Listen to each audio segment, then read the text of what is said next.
지금부터 말씀드리는 거는 골재 공급하는 지역의 서비스 지역을 한번 분석한 결과를 말씀드리려고 합니다. 다시 한번 말씀드리면 골재를 공급하는 지역에서 어느 범위까지 공급을 할 수 있을까? 어떻게 보면 우리가 알고 있는 평균 운반거리나 이런 개념보다는 서비스가 어디까지 가능할까? 내가 위치하는 곳에서 얼마나 먼 곳까지 골재를 공급할 수 있을까? 또는 공급한다고 하면 그 범위가 어디까지일까?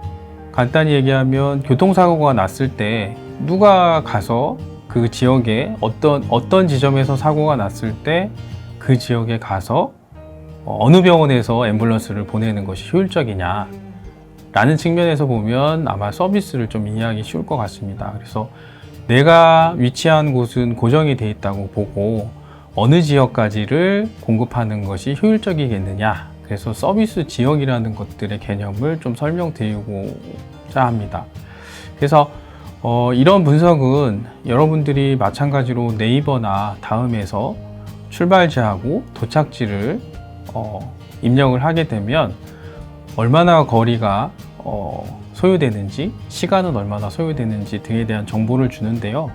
이거를 반대로 예를 들어서 거리를 10km 정도로 갈 수 있는 곳이 어디까지겠니?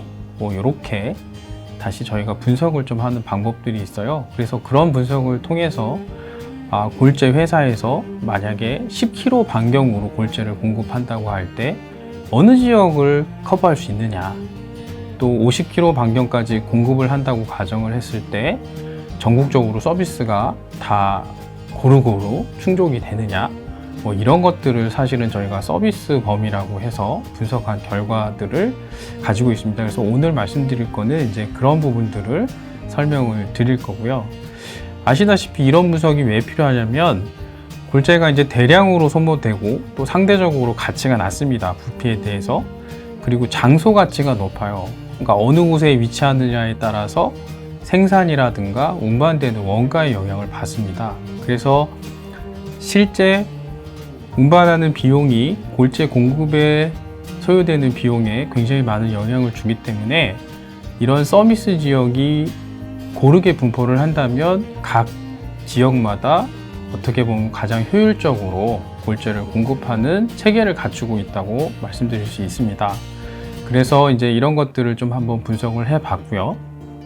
이것들이 서비스 지역이 중첩이 될 수도 있고 어떻게 보면 비는 곳도 있을 거고요. 그래서 서비스 지역이 만약에 빈다면 그 지역은 추가로 골재 공급하는 기업이 위치를 해야만 고르게 골재를 공급할 수 있다는 얘기가 되고, 만약에 중첩이 많이 된다면 그 지역은 과밀하거나 과잉 경쟁 구도가 나타날 수 있는 지역이 될 것 같습니다. 그래서 골재 회사를, 골재를 공급하는 채취 기업들을 중심으로 거리를 분석을 했고요. 그 거리는 범위를 나타내게 됩니다. 일단은 50만 루베라고 얘기를 하는데 100만 이상을 생산하는 기업과 50만 이상을 생산하는 기업, 그리고 30만 이상을 생산하는 기업, 10만 이상을 생산하는 기업들로 나눴습니다. 이게 왜냐면 100만 정도의 어떤 골재를 공급할 수 있는 능력이 있는 곳은 사실 상대적으로 생산에 들어가는 소요되는 비용이 규모가 있기 때문에 이제 상대적으로 저렴할 수 있고요. 또 장기간 공급이 가능하기 때문에 이제 어떻게 보면 큰 기업이 되겠죠. 그래서 그런 기업들하고 좀 구분을 해서 가지고 있는 공급량을 중심으로 거리를 한번 서비스 지역을 분석을 해 봤습니다. 그래서 100만 이상인 기업은 11개, 50만 이상인 기업은 36개, 30만 이상인 기업은 62개, 10만 이상인 기업이 89개 정도로 되고요. 그래서 이들에 대해서 80km, 그리고 50km, 30km, 20km 운반거리를 제한을 해서 분석을 한번 해봤습니다. 그래서 중첩이 많이 되는 지역이 어디고 또 공급이 안 되는 지역은 또 어디인가, 이런 것들을 한번 살펴봤고요. 근데 다만 이제 지금 중복도를 따지기는 이제 사실은 수요 기업인 레미콘 기업에서 선택적으로 이제 골재 기업을 선택적으로 사용할 수 있기 때문에 그냥 일단 중복에 대해서는 그 권역 입장에서만 좀 한번 바라봤습니다. 분석 결과를 보면 굉장히 재미있는 결론이 나오는데요. 100만 이상을 공급할 수 있는 연간 100만 이상을 생산하는 골재 기업의 80km의 공급 거리를 서비스 지역으로 가정을 할 때 이 11개 기업이 전국의 53%의 면적을 커버할 수 있는 것으로 나타났습니다. 또 재미있는 거는 50만 이상을 생산하는